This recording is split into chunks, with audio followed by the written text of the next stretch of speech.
Vous avez des questions? Lydia vous répond.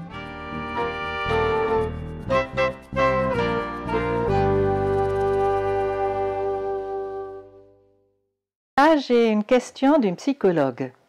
Une longue question, parce que j'ai l'impression les psys, ça pose des questions longues. Et multiples d'ailleurs. Alors, j'ai 2 enfants de 12 et 9 ans. Il y a 4 ans, ils ont perdu leur oncle et 5 mois plus tard leur grand-père. Pendant la fin de la maladie de leur grand-père, ils l'ont peu vu. Ils devaient venir lui dire au revoir le lendemain de sa mort, mais ça n'a pas pu se faire. Finalement, ils ont été au funérarium lui dire au revoir. Ils ont assisté à son enterrement. Je pense avoir répondu à leurs questions à ce moment, tout en étant malgré tout dans une période de vie très difficile, donc personnellement. Récemment, leur grand-oncle, le frère de leur papy, est également décédé. Ils reviennent maintenant avec de nombreuses questions sur la mort, celles de leur grand-père et de leur oncle. Comme si le décès de leur grand-oncle amenait de nouvelles questions sur la mort et leur développement. L'âge amène aussi d'autres questions. Donc, moi, la première question que je me pose, je me demande comment leur parler de la manière compréhensible de la mort tout en respectant leur âge et leur compréhension différente des choses. Alors là, je réponds tout de suite, tu peux vraiment te faire confiance. Parce que ce que tu écris, je m'adresse directement à cette personne, ce que tu écris, tu leur as répondu à l'époque d'une manière juste, comme tu pouvais. Continue de la même manière, c'est tout à fait juste. Et c'est clair de te rendre toi-même compte, certainement tu as parlé différemment aux plus jeunes, donc celui qui à l'époque, 4 ans avant, donc c'est qui avait 5 ans, et l'autre qui avait 8 ans. C'est passé effectivement pas exactement les mêmes tranches d'âge. L'un est encore dans la petite enfance et l'autre est déjà dans l'enfance. Donc maintenant qu'ils sont l'un dans l'enfance et l'autre dans le début adolescence, moi je pense déjà début adolescence, 12 ans, eh bien tu leur réponds de nouveau comme tu sens juste, en leur posant des questions sur ce qu'ils... Eux, ils posent des questions, hein? Ils ont besoin de réponses, donc tu leur réponds au mieux que tu peux. Et comme entre-temps, tu as cheminé aussi par rapport à la situation d'il y a 4 ans, je pense que ça ne pose aucun problème. Fais-toi confiance. Alors, la deuxième question est, comment se passe le processus de deuil chez un enfant et un adolescent? Alors, je pense que l'enfant, le deuil d'un enfant, je crois il est quand même beaucoup plus comme un livre ouvert. Il prend les choses comme elles sont, en se posant des questions, et à travers les questions, tu comprends ce qui se passe dans sa tête. Donc comme ça, on peut suivre un enfant.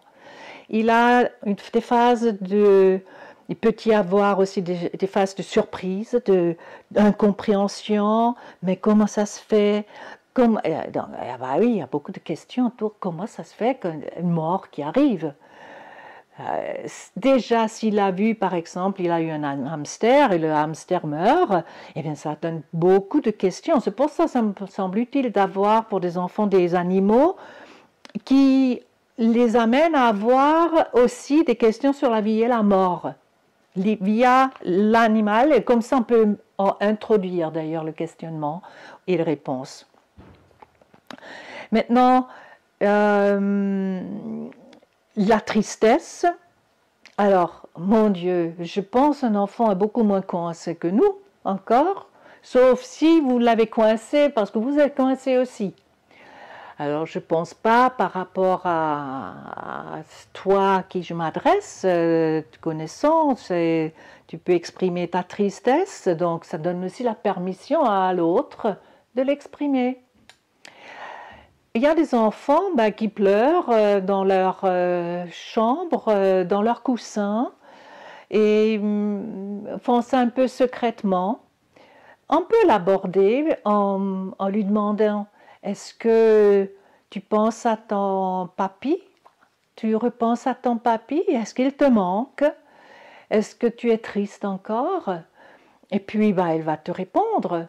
Parce que quand tu dis moi aussi, à des moments je sens de la tristesse, il me manque, l'enfant peut aussi exprimer à sa manière. Certains sont fâchés d'avoir perdu quelqu'un de cher aussi, et ne comprennent pas pourquoi ça arrive, pourquoi on doit mourir, c'est pas juste. Mais grosso modo, je dirais, la colère, le refus, ça appartient plus à l'adolescence. Ils ont commencé à vraiment développer leur ego, qui lui n'est pas nécessairement d'accord avec les choses, comment elles se passent. Un adolescent réfléchit beaucoup plus. Alors il y a aussi une différence que tu comprendras comme psychologue. L'enfant durant l'enfance, et ça tu sais des études de Piaget, il développe au niveau cognitif, il développe une conscience, par exemple, tu vois, ce que Piaget a trouvé, c'est que un tout petit enfant, quand tu as une boule une masse de pâte, par exemple, et tu dis, voilà cette masse, tu vois, une boule. Et puis tu en fais un serpent de ça, et puis tu lui demandes, où est-ce qu'il y a plus? Dans la boule que c'était avant ou maintenant dans le serpent? Et il va te répondre, évidemment, dans le serpent, il y a beaucoup plus, parce que c'est beaucoup plus long, etc. Donc, on appelle ça, il développe maintenant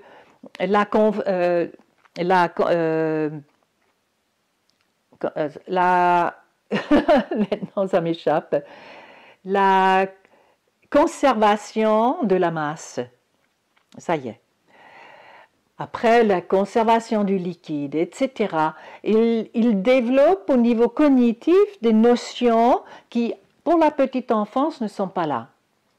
Ça veut dire, les choses chez le petit peuvent changer encore, alors que chez nous, on sait que c'est des transformations qui ont lieu, mais c'est encore la même chose qu'avant sous une nouvelle forme. Après, tu sais aussi que vers l'adolescence, il y a une nouvelle conquête, c'est-à-dire des hypothèses du ce qui pourrait être, c'est-à-dire la réflexion de ce qui n'est pas vraiment la réalité, mais ce qui pourrait être.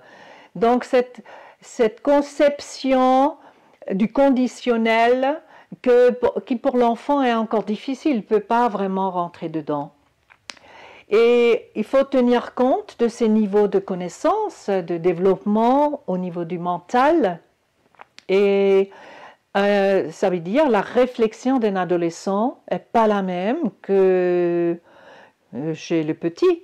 Parce qu'il a lu des choses, il est dans des discussions avec les copains, ils en parlent des choses, ils peuvent commencer à philosopher, etc. Donc, leurs manières de réfléchir sont certainement différentes. Alors, je vais venir à la troisième question que tu poses, qui est en corrélation avec ce que je viens de dire, c'est-à-dire, est-ce que mon aîné peut-il ne pas avoir fait de travail de deuil au moment du décès de son papy et le faire maintenant qu'il est confronté à d'autres décès dans la famille? Je pourrais répondre par oui, c'est possible, absolument, qu'il n'a pas fait pas totalement fait le chemin du deuil, la traversée du deuil, et ça c'est normal parce que ça nous arrive à nous aussi. Combien de fois j'ai déjà rencontré des gens qui m'ont dit bon, moi j'ai fait le deuil, c'est bon, voilà, parce qu'on n'a plus d'émotionnel qui nous submerge, parce qu'on a pris un peu de distance, parce qu'on a accepté à vivre avec cette absence. N'empêche, combien de fois j'ai pu observer, arrive une nouvelle perte de quelqu'un qu'on aimait, qui va réveiller des endroits en nous qu'on n'a pas encore vus, qu'on n'a pas traités. Parce que ce n'était pas l'occasion au départ. Et que maintenant, voilà, c'est l'heure qu'on le regarde. Alors ça ne veut pas dire « Ah mon Dieu, mais je croyais, j'avais fait mon deuil, et ben, je ne savais rien du tout, je me suis leurrée. » Non, non, non, tu as fait des chemins. Donc, je pense ce jeune, quand il avait 8 ans, il a fait, à l'âge qu'il avait, il a digéré cette perte du papa, et tu as fait bien parce que tu leur as montré, tu es allé avec eux au funérarium, tu les as amenés à l'enterrement, donc tu n'as rien caché du tout. Donc voilà, c'était tout ouvert et ils ont participé. C'est tout à fait parfait. Maintenant, ils sont plus âgés, chacun a passé dans un nouvel âge, et donc on a d'autres questions. Et c'est ça ce qui se passe, ce grand-oncle, qui était probablement beaucoup moins proche que le grand-père, eh bien, ça réveille maintenant quand même quelque chose par rapport au grand-père. Et donc voilà, on a traité ça. C'est pas qu'il n'a pas fait le deuil, la partie deuil qu'il était accessible à lui, oui, il l'a fait. Mais maintenant, il y a d'autres parties encore qui correspondent à son âge. Et ça peut revenir encore plus tard, éventuellement, avec d'autres situations.